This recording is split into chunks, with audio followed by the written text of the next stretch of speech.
सगळ्यात आधी सर्वांना गणेशोत्सवाच्या हार्दिक शुभेच्छा। आणि आजचा योग म्हणजे नक्की आम्ही नेहमी येतोच, पण आज यायचा योग आणि पहिलाच दिवस आणि पहिली मानाची आरती मिळणे खूप महत्वाचं असतं। आणि कुठली सुरुवात करतो तेव्हा आपण श्री गणेश म्हणतो। खूप आम्ही एक सिनेमा केला अरण्य नावाचा, जो सगळ्यांनी टीजर ट्रेलर सगळं बघितलं असेल, तो लवकरच प्रेक्षकांच्या भेटीला येतो 19 सप्टेंबर 2025 रोजी। सो बाप्पाच्या चरणी तीच विनंती होती की तुझे आशीर्वाद आमच्या पाठीशी असू देत। आणि नक्कीच आपला सिनेमा खूप मोठा आहे आणि मला असं वाटतं की बाप्पाच्या चरणी सोडलं की आपल्या सर्व प्रेक्षकांपर्यंत पोहोचतो। कारण प्रेक्षक मायबाप हे सुद्धा आमच्यासाठी परमेश्वरच आहेत। त्यांनी जर आमचा सिनेमा बघितला तर आपला सिनेमा चालतो। त्यामुळे हेच एक कारण होतं की जी काही सुरुवात करायची ती बाप्पापासून करायची, म्हणजे आपल्या सर्व प्रेक्षक परमेश्वरांपर्यंत ती गोष्ट पोहोचेल। आणि मला असं वाटतं की हिंदुस्थानातील पहिला मानाचा गणपती सार्वजनिक गणपती असं मला वाटतं की, आणि या चरणी ती सुरुवात व्हावी याच्यापेक्षा दुःख करताना कुठेच नसेल। त्यामुळे मी खरंच पुनीत बालन सरांचे, त्यांच्या संपूर्ण टीमचे आभार मानतो की त्यांनी आम्हाला इथे बोलवलं आणि मानाची आरती आम्हाला दिली। आणि खरंच आता असं वाटतं की खूप पॉझिटिव्ह एनर्जी घेऊन आम्ही इथून निघालेलो।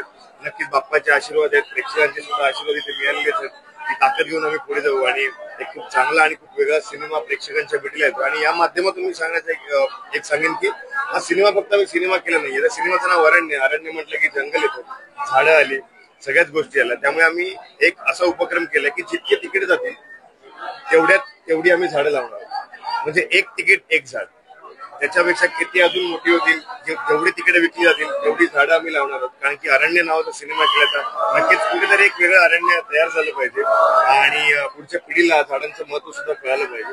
तो असाच एक उपक्रम आम्ही या माध्यमातून राबवणार आहोत। या तुमच्या सर्वांचे आशीर्वाद पाठीशी असू देत आणि सर्वांनी प्लीज प्लीज प्लीज 19 सप्टेंबर 2025 रोजी आपल्या जवळच्या लांबच्या सर्व चित्रपटगृहात जाऊन हा सिनेमा बघा। कारण की मराठी सिनेमा मोठा आहे आणि हे अजून मोठा आहे, फक्त प्रेक्षकच करू शकतात।